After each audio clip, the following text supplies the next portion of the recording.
Halin yanzu wani kwai yana dab da fashewa a cikin gidan kasar Amurka yayin da waɗansu bayanai na saƙon message wanda aka tura a waya ma'ana saƙon karta kwana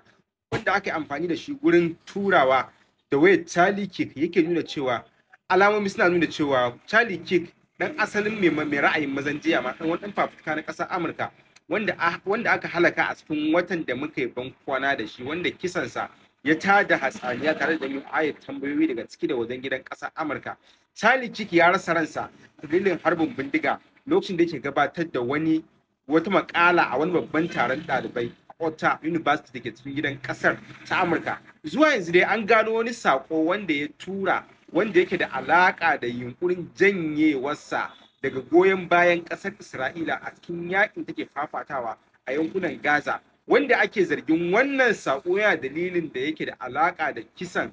babban ɗan fafutukar wanda aka kashe shi ne jim kaɗan 'yan awanni kaɗan bayan tura saƙon wanda yake nuna janyewarsa daga goyon bayan ƙasar Isra'ila akan yaƙe-yaƙen da ke aiwatarwa a cikin yankunan zirin Gaza. A cewar Candace Owens, wadda ta kasance wata ƙawa ga Charlie Kirk kuma mai fafutuka, ta bayyana cewa Charlie Kirk ya tura da wani sako sakamakon matsin lamba da yake samu daga masu bashi tallafi akan ya janye daga muradun goyon bayan da yake baiwa ƙasar Isra'ila, inda ta bayyana cewa an kashe shi kwanaki birak da tura sakon janyewa goyon bayansa da yake baiwa ƙasar ta Isra'ila. Candace Owens ta karanta sakon wanda Charlie Kirk kafin rasuwarsa ya tura wata ƙungiyar magoya bayansa mai mambobi 9 akan buƙatar shirya na janye goyon bayan da yake yi ga ƙasar Isra'ila. Marigayin ya bayyana da cewa ba zan yarda in ci gaba da samun matsin lamba daga masu goyon baya suna ba da tallafi daga Yahudawa ba, inda aka buƙaci cewa in janye daga goyon bayan da nake yi wa ƙasar Isra'ila.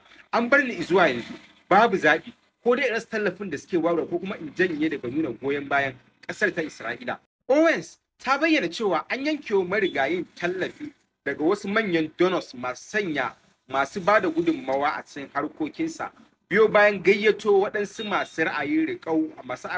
ƙasar Isra'ila da ya yi cikin shirinsa mutum 7, wanda wannan dalili ne janyo takaddama tsakanin masu goyon bayansa, inda suka bayyana cewa ko zai daina goyon bayan ƙasar Isra'ila ko kuma su janye daga bashi tallafi baki ɗaya. An bayyana cewa a cikin shirin Charlie Kirk ya gayyato wani mai ra'ayin riƙau wanda ake kira da suna Kali Kikso, wanda ya kasance mai bayyana al'amura ne kai tsaye akan dukkanin abubuwan da suka saba da muradin ƙasar Isra'ila. Wannan rahoto, wannan sakon karta kwana da aka samu a wayar Charlie Kirk ya bayyana waɗansu tarin zarge-zarge akan ra'ayin da ake da shi a baya ga kisansa wanda ake dangata shi da ra'ayin siyasa sakamakon wanda aka kama Tyson James mai shekara 22 har zuwa wannan lokaci yana tsare a komar hukuma. Wasu rahotanni sun bayyana cewa sabuwar matsayin da Charlie Kirk ya ɗauka ta hanyar juyawa ra'ayin masu siyasa da masu ɗaukar nauyinsa baya akan ra'ayin da ake so ya sauka na da goyon bayan ƙasar Isra'ila.